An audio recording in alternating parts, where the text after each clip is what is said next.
cumprimentar os irmãos com a paz do nosso Senhor e Salvador Jesus Cristo, essa pessoa maravilhosa que é Jesus, esse Deus perfeito, maravilhoso, justo, 100% honesto, 100% correto e que tem uma característica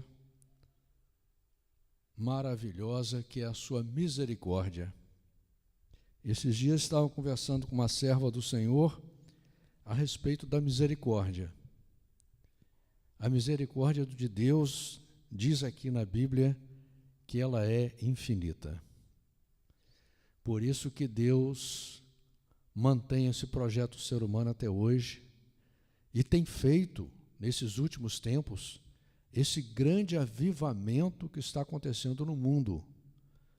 Nós estamos olhando muito para aquilo de ruim que está acontecendo no mundo, estamos prestando atenção nas pessoas más, nos acontecimentos malignos, porque as informações que nós temos desse sistema, desse mundo, dos governos desse mundo, são informações para nos desanimar, para tirar de nós o entusiasmo, para tirar a nossa alegria.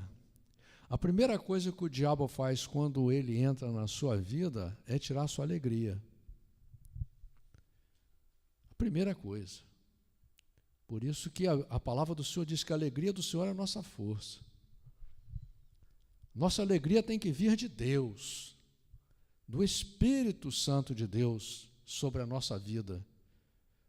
Mas é necessário que a gente entenda que estamos vivendo em meio a um ambiente maligno, como a palavra do Senhor diz. O mundo jaz no maligno. Aquilo que está no mal, aquilo que é mal, só causa morte.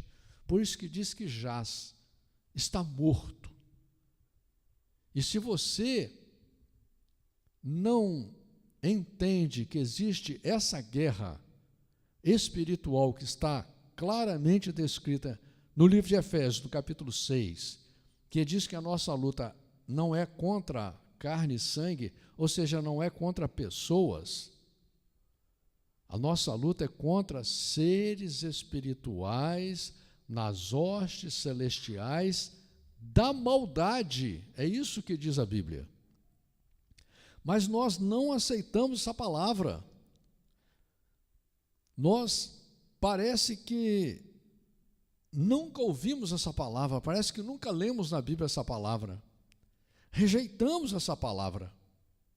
Mesmo Jesus mostrando que forças espirituais nas hostes celestiais da maldade estavam levando Maria Madalena a uma morte por apedrejamento, e que Jesus ali expulsa 7 demônios dela, que aqueles 7 demônios que estavam colocando pensamentos nela e fazendo com que ela tomasse atitudes que iam acabar levando ela à sua própria destruição. Mesmo isto sendo exemplo, Jesus mostrando vários exemplos, Jesus mostrando que o próprio Judas, que foi escolhido por Jesus para ser um dos 12 discípulos, né? Imagina o privilégio de você poder andar com Jesus, ser escolhido em meio à multidão por Jesus, para ser um discípulo do Senhor. E aí, Judas, diz a palavra de Deus, que mesmo depois de Jesus alertando ele, porque quando a palavra de Deus nos alerta, quando a palavra de Deus nos exorta, quando a palavra de Deus chama a nossa atenção, quando a pregação chama a nossa atenção, quando alguém chama a nossa atenção, é para que a gente possa observar e corrigir. É para que você corrija o rumo, corrija o erro, para que você mude de direção. E mesmo Jesus alertando a Judas ali, quando estavam comemorando a Páscoa, Judas diz, a Bíblia diz que Judas deixa o diabo entrar nele. A Bíblia diz que o diabo entra em Judas e toma ele. E ele vai lá e traz Jesus. E você vê que a consequência disso foi tão terrível que ele se suicida. Então, ele tomou uma atitude em aceitar aquele pensamento do inferno que causou prejuízo a muitas pessoas, não foi só a Jesus, a muitas pessoas, e a ele também.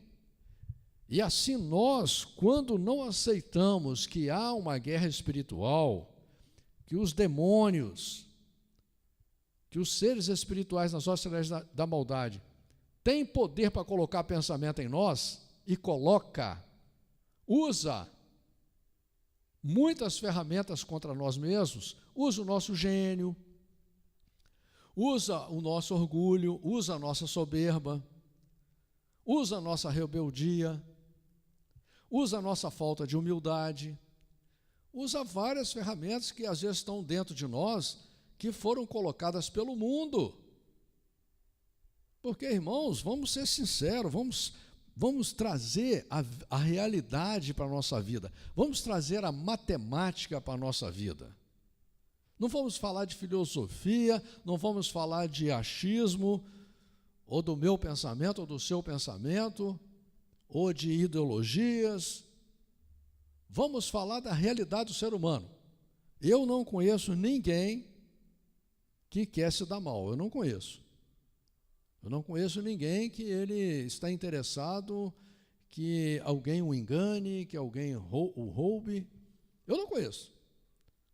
A pessoa quer até roubar, mas ela não quer ser roubada. Essa é a realidade. Essa é a realidade. Você até se propõe a fazer o mal, você não quer que alguém faça o mal contra você. Agora, como que você consegue amar mal as pessoas mais importantes da sua vida? Como que você consegue ser egoísta com as pessoas mais importantes da sua vida? Como que você consegue tratar mal as pessoas mais importantes da sua vida? Eu te pergunto, isso é de você mesmo? Você realmente é assim? Não é, você não é assim. O mundo, o sistema pelo qual você foi educado, escreveu muita coisa que não presta em você, sem você perceber. Você acha que é você, mas não é. A sua própria herança genética, muitas vezes, o seu gênio, aquilo que você herdou, não é culpa sua. Se você nasceu com olho verde, nasceu com olho azul, nasceu com olho castanho, isso não é você. Você que definiu, eu vou nascer com olho verde, eu vou nascer com olho azul, eu vou nascer alto, eu vou nascer baixo. Você não definiu isso você herdou. Assim como você herda coisa boa, você herda coisa ruim. E além da sua herança de coisas ruins, tem aquilo de ruim que o sistema desse mundo colocou em você. Só que você não observa isso.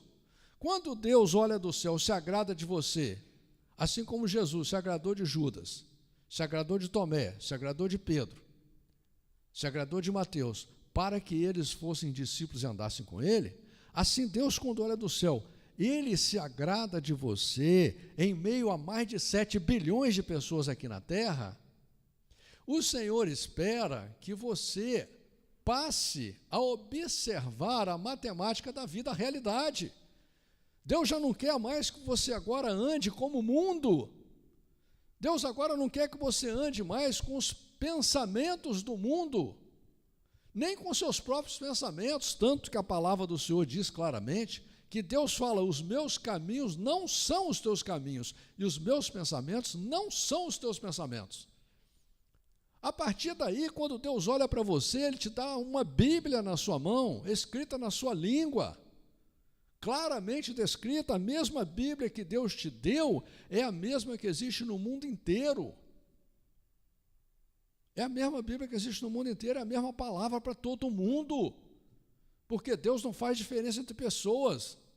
E quando Deus te dá a Bíblia, Ele está te dando o quê? Um livro de leis. Ele está te dando o quê? Uma referência, um norte, o caminho pelo qual você deve andar. Te mostra exemplos de pessoas que fizeram errado, pessoas que não acreditavam em Deus, pessoas que acreditavam em Deus, mas não aceitaram a sua palavra, pessoas que acreditaram em Deus e aceitaram a sua palavra. Ele te dá uma série de exemplos e te chama à conversão. A conversão de quê? A conversão ao que está escrito na Bíblia. Jesus preferiu morrer e cumprir o que estava escrito na Bíblia do que não passar pela morte. Como o presbítero Paulo aqui mesmo citou na sua pregação, a respeito da sua maneira de aceitar a palavra de Deus. Ou você aceita a palavra de Deus, ou você vai viver de acordo com a sua força, com o seu pensamento. Só que Deus não vai mudar o projeto dele por causa de você. Não adianta você ser igrejeiro, você ser crente, você dizer que ama a Deus. Esses dias eu estava conversando com a pessoa, não, mas eu amo a Deus, está louco. Deus é tudo para mim, Deus transformou a minha vida. Nunca leu a Bíblia. Não precisa ler a Bíblia. Como que não precisa? Eu falei para ele, meu irmão, se eu for te dar um prêmio hoje de R$1 milhão, vou te dar um prêmio, falar para você, olha, pode ir lá na minha casa e pregar o prêmio. Você vai? Ele falou assim, eu vou, mas falei assim, mas como que você vai se eu não sabe onde que eu moro? Se eu disser para você que eu moro em Itajaí, e aí? Você vai me achar lá? Entendeu? Sem um endereço, sem a direção correta, como que você vai achar? Sem ler a Bíblia, como você vai saber, na verdade, quem é Deus, como Deus pensa, qual o projeto de Deus para o ser humano? E o que Deus quer de você? Você não vai saber nunca. Você pode saber até e achar que você é o melhor servo de Deus, o melhor amigo de Deus, porque uma religião, ou algumas pessoas falaram um monte de coisa para você. Mas se fosse para acreditar em religião, a Bíblia aqui já deixava claro isso. Jesus falou que a gente não pode acreditar no homem. Ai do homem que confia no homem. Salmos capítulo 118, versículo 8. Maldito o homem que confia no homem. Maldito o homem que confia em reis, em príncipes. Nós somos chamados para acreditar na palavra do Senhor. É a Bíblia que tem que ser regra na nossa vida. A Bíblia que tem que ser lei na nossa vida. Não é aquilo que o homem fala, não é aquilo que o pastor fala, não é aquilo que o padre fala, não é aquilo que nenhuma religião fala. Deus não criou nenhuma religião. Deus criou as igrejas para que você viesse na igreja e você tivesse um encontro com Deus. A igreja é lugar para você ter encontro com Deus, não é com o homem, não. Entendeu? É muito triste a pessoa que ela vai numa igreja para ver o homem, para acreditar no homem, para poder sentir prazer, para poder se sentir bem. Esse dia eu estava conversando com a pessoa, falando assim, não, eu vou nessa igreja lá porque eu me sinto bem, porque eu fiz amigos lá, entendeu? Olha, você vai na igreja para fazer amizade com Deus. A igreja é a casa de Jesus, a casa do Senhor. A igreja foi criada por Deus exatamente como uma escola, para que você pudesse ouvir a palavra de Deus, porque a Bíblia diz, a fé vem por ouvir e ouvir a palavra de Deus. Onde você vai ouvir a palavra de Deus? Você vai numa pizzaria, vai ouvir a palavra de Deus? Você vai no campo de futebol, você vai ouvir a palavra de Deus? Você tem que ir na igreja para ouvir a palavra de Deus. Ah, tudo bem, mas chega lá, o pastor é sem vergonha, o pastor é mentiroso, isso é problema dele. Se Deus está permitindo que você vá naquela igreja, porque ainda tem um processo na sua vida para você passar por aquelas fases, mas o principal é você fazer como os bereanos faziam. O que os bereanos faziam? Meu irmão, os bereanos estavam ouvindo o apóstolo Pedro, ouvindo gente que andou com Jesus, gente que falava com Deus, gente séria. E tudo que o apóstolo Pedro falava, eles conferiam na Bíblia para ver se estava certo. Hoje não, hoje a pessoa quer saber se o pregador é famoso, se ele é importante, se ele fala palavras bem colocadas, palavras que te agradam. Ele quer saber se a Bíblia agora é uma NVI, é uma NTLH, uma Bíblia que fala uma linguagem que ele gosta, que ele quer. Não importa se ela é contaminada, se ela está fora do original, daquilo que Deus escreveu, não importa. Ele tem que agradar, entendeu? A igreja é um lugar para te agradar. Deus não criou a igreja para isso não, meu irmão. Uma faculdade, você é testado, você é provado, você é exprimido, entendeu? E você ainda tem que pagar caro para você fazer uma faculdade. E que vai durar o quê? 60 anos na sua vida, e olhe lá, né? Aí você quer vir numa igreja que é para te dar a vida eterna, preparar você para ser um ser humano, com capacidade técnica para viver em um mundo perfeito, né? Você que critica todo mundo, você que condena todo mundo, né? É você mesmo que Deus chama para você mudar, para você agora ficar criticando você, ficar olhando para você e buscar se adequar, andar conforme o que está escrito na Bíblia. Para quê? Para que o dia que o Senhor for te julgar, você tem condições técnicas para viver em um mundo perfeito, né? Porque, como diz a palavra do Senhor, sem santidade ninguém verá Deus. Santidade, né? Você ficar, vestir uma roupinha, uma roupa de santo, não é nada disso não. Santidade, ela não é exterior, santidade, ela é interior. E a santidade você vai adquirir lendo a palavra de Deus e aceitando ela. Aceitando ela, ela tem que passar a fazer parte da sua vida, dos seus pensamentos. É difícil? É praticamente quase impossível. Se você não clamar a Deus, pedir a Deus que Deus te ajude para que você leia a Bíblia, para que você ame a Bíblia, para que você consiga andar conforme o que está escrito, você não consegue vencer, porque a luta ela é espiritual. E todos os dias os demônios vão amarrar suas pernas, vão amarrar seus braços, vão colocar pensamentos e sentimentos em você para afastar você do projeto de Deus, afastar você de Deus. Vão mandar pessoas falar palavras que conseguem te enganar, te iludir, como diz aqui na Bíblia, claramente, né? Palavras que vão entrar suaves no seu ouvido, falando, isso mesmo, é assim que eu tenho que andar, é desse jeito que eu tenho que fazer, entendeu? Mas tudo para afastar você de Deus, porque Jesus deixou claro, muitos não vão entrar e não vão deixar você entrar. Se Jesus falou isso, é porque isso vai acontecer, entendeu? Agora, qual deve ser a sua atitude? De não aceitar isso. A sua atitude é de orar, né? Jesus falou, orai sem cessar. Jesus falou, entra no seu quarto particular e ora. Por que você tem que orar? Deus não vai ouvir a sua oração porque você está orando, não, meu irmão. Deus vai ouvir a sua oração que você está com o objetivo de mudar, entendeu?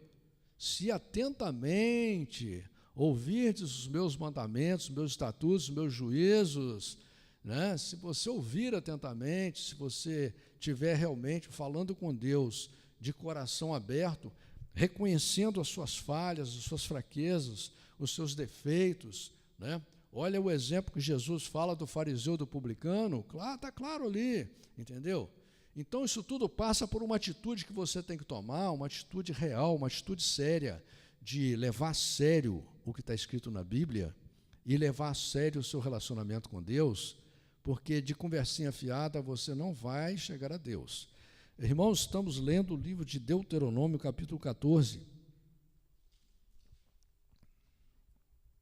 que diz a palavra do Senhor assim: filhos sois do Senhor vosso Deus, não vos dareis golpes, nem fareis calva entre vossos olhos por causa de algum morto, porque és povo santo ao Senhor teu Deus, e o Senhor te escolheu de todos os povos que há sobre a face da terra para lhe seres o seu próprio povo.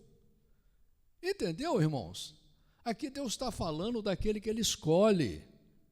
A Bíblia é um livro atemporal. Deus não está falando isso só para aquelas pessoas, não. Deus está falando isso aqui para você. Você que ouve essa palavra, você que lê essa palavra, né? Você vai ver aqui uma referência do versículo 2, lá em Êxodo, capítulo 19, versículo 6, 1 Pedro, capítulo 2, versículo 9. Nenhuma coisa abominável comereis, você vai ver uma referência em Isaías, capítulo 65, versículo 4, Atos, capítulo 10, versículo 13 e 14. Muito importantes essas referências. Estes são os animais que comereis: o boi, a ovelha e a cabra, o veado e a corça, e o búfalo e a cabra montês, e o texugo e a camurça e o gamo. Todo animal que tem unhas fendidas, divididas em duas, que rumina entre os animais, aquilo comereis. Porém, estes não comereis dos que somente ruminam, ou que têm a unha fendida: o camelo e a lebre, e o coelho, porque ruminam, mas não têm a unha fendida, imundos vos serão. Você vai ver uma referência importante lá no livro de Levíticos, no capítulo 11, que confirma essa palavra, e lá em Levíticos capítulo 11 versículo 5 e 11, versículo 26. E é interessante aqui porque muitas pessoas trazem essas palavras aqui, inclusive muita coisa está lá em Levíticos, como se fosse uma questão de santificação. Aqui Deus está dando uma lei de higiene. Hoje nós já sabemos, através da evolução, dos laboratórios, da ciência, que muitos desses animais podem transmitir doenças terríveis para o ser humano. Naquela época, na época da ignorância, que não existia nenhum laboratório nem nada, o povo não sabia. Por isso que Deus já mostrou para ele qual que ele devia comer e qual que não. E aqui, por exemplo, tem uma coisa interessante, porque a Bíblia diz, tanto em Levíticos capítulo 11, versículo 5, como aqui, que o coelho é considerado um animal imundo, impuro. E quando você lê a Bíblia texto com texto, você vai ver que toda festa de Deus, toda festa que você faz, ou fazia, ou fará, que seja para agradar a Deus, para representar a Deus, ela deixa claro que não pode ter nada imundo. Até o pão, o bolo tem que ser ázimo, não pode ter fermento, não pode ter nada levedado, entendeu? Não pode ter nenhum animal imundo em festa de Deus. E aí você vê que a sociedade moderna, esse mundo mentiroso aí, moderno, que desvirtua a palavra do Senhor, faz uma falsa Páscoa e cria uma mentira absurda para as criancinhas inocentes. Por isso que eu falo, você tem que ter cuidado, porque muita coisa, quando você era criança, foi colocada na sua cabeça que é mentira, entendeu? Dizendo que o coelho faz parte daquela Páscoa e que o coelho bota ovo. Né? Quer dizer, olha que absurdo, porque coelho já não bota ovo. E ele não poderia estar numa festa, principalmente da Páscoa, que foi uma festa criada por Deus. Lá no livro de Êxodo, capítulo 12, você vai ver a instituição da Páscoa e qual o rito dela. E aí vem a igreja moderna, vem o homem moderno criando uma Páscoa que agora, ao invés de ser uma ovelha sem mancha, sem mácula, né, é um coelho, que é um animal imundo. E ainda que essa Páscoa, ela foi exterminada, Jesus acabou com a Páscoa foi transformada em Santa Ceia. A última Páscoa foi a que Jesus participou. Dali para frente, ele falou que a gente tinha que comemorar, era a morte dele. Era a morte dele. Não comemorar agora você não mata mais o coelho, você não comemora mais a Páscoa. Porque o Cordeiro de Deus, que a Bíblia deixa claro, o Cordeiro de Deus que tira o pecado do mundo, que é Jesus, ele já morreu, ele já, com sacrifício e dor, ele já doou o sangue dele na cruz. Então não se comemora a Páscoa mais. Então você vê que a mentira é tão grande que no mundo inteiro as pessoas comemoram essa Páscoa mentirosa, e se você não comemorar, é capaz de ser chamado de doido, de perigoso, de maligno, de antissocial, entendeu? Que não importa, o importante é que você está falando de Jesus, entendeu? E aqui diz assim: nem porco, porque tem unha fendida, mas não rumina, imundo vos será. Não comereis da carne destes, e não tocareis nos seus cadáveres. Isto comereis de tudo o que há nas águas. Tudo o que tem barbatanas e escamas comereis. Mas tudo o que não tiver barbatanas nem escamas não comereis, imundo vos será. Toda ave limpa comereis, porém essas são as que não comereis: a águia e o quebrantoso e o chofrango, e o abutre e o falcão e o milhafre, segundo a sua espécie, e todo o corvo, segundo a sua espécie, e o avestruz e o mocho e a gaivota e o gaivão, segundo a sua espécie, e o bufo e a coruja e a gralha e o cisne e o pelicano e o corvo marinho, e a cegonha e a garça, segundo a sua espécie, e a polpa e o morcego. Também todo inseto que voa vos será imundo, não se comerá. Toda ave limpa comereis. Não comereis nenhum animal morto. Ao estrangeiro que está dentro das tuas portas o darás a comer, ou o venderás ao estranho, porquanto és povo santo ao Senhor seu Deus. Não cozerás o cabrito com leite da sua mãe. Aqui, irmãos, eu quero falar aqui sobre essa, por exemplo, aqui o avestruz, né? O pessoal come avestruz à vontade, come o porco à vontade, come uma série de peixes à vontade, entendeu? Ninguém observa a palavra de Deus, como se Deus não soubesse o que ele estava falando. Se Deus proibiu para aquele povo esses animais, porque eles trariam risco e perigo ao ser humano que comesse.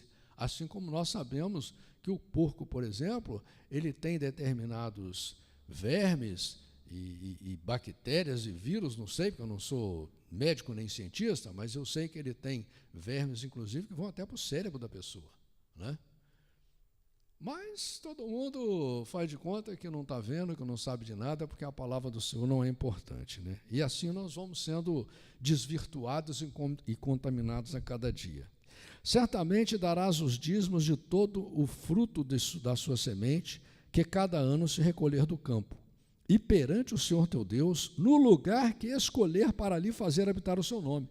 Então veja bem que não é em qualquer lugar que você vai adorar a Deus, vai servir a Deus, porque, irmãos, aqui quando fala que você vai dar os dízimos, então é porque vai reunir. Inclusive, se você observar texto e contexto, esses dízimos, esses alimentos, eram para os próprios sacerdotes comerem, porque os sacerdotes não tinham herança nas 12 tribos de Israel. Todo mundo das 12 tribos de Israel receberam herança, receberam terras, né?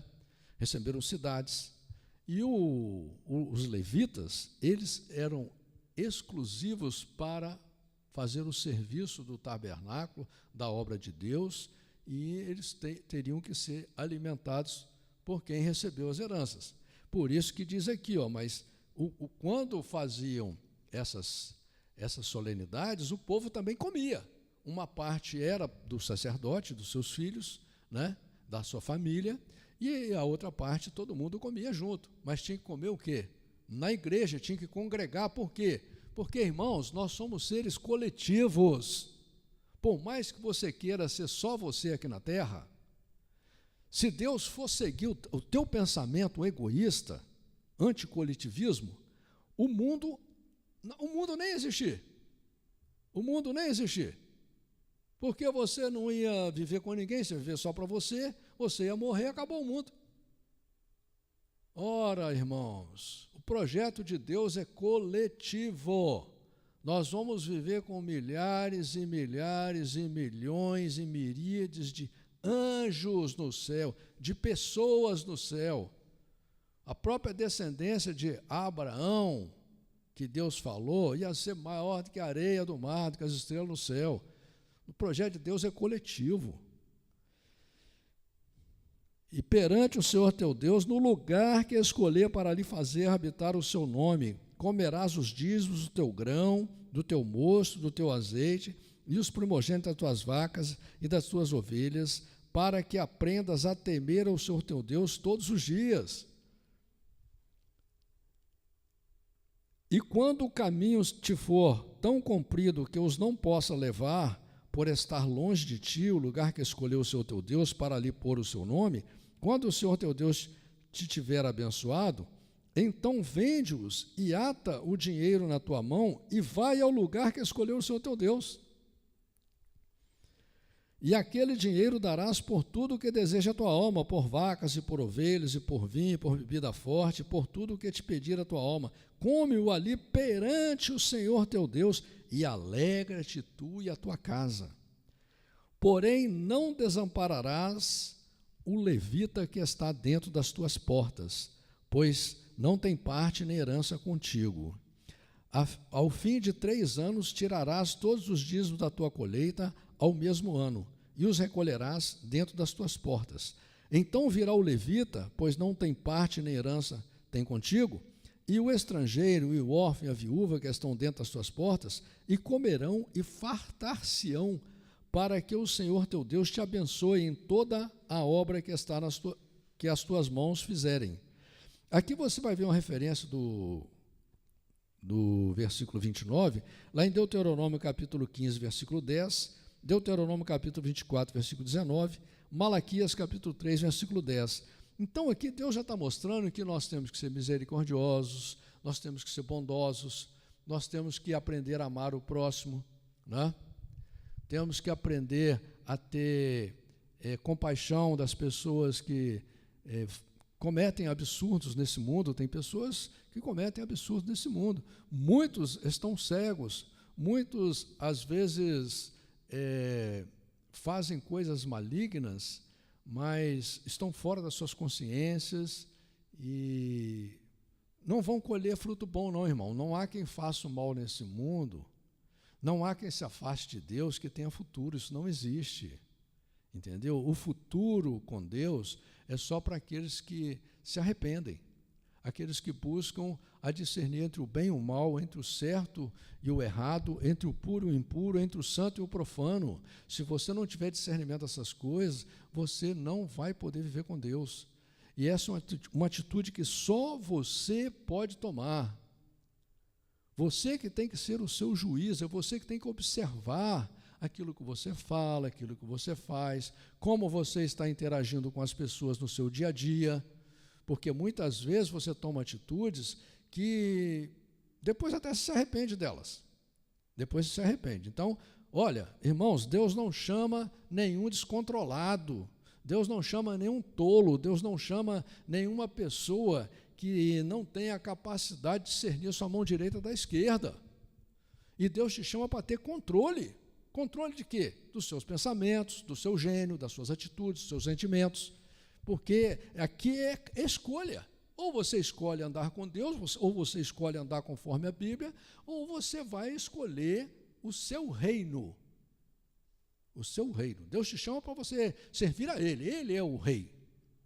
Ele tem o reino dele, o mundo dele, as regras dele. Não é a sua regra. Deus não vai se render a você. Deus não vai mudar por causa de você. Esquece isso daí, irmão. Esquece isso daí. Deus está sempre certo. Entendeu? Porque Deus é perfeito. Nós somos fracos, falhos, miseráveis, absurdamente ridículos. Não é? Essa é a verdade, todos nós. Por isso que a Bíblia diz que não há um santo sequer aqui na terra. E não é mesmo. Não há mesmo. Se você está indo numa igreja procurando santo no altar, esquece isso daí, irmão. Esquece isso daí. Se você está indo na igreja é porque Deus está te levando, porque Ele quer falar com você. Entendeu? Deus quer ter um relacionamento individual com você. Né? Amém, irmãos?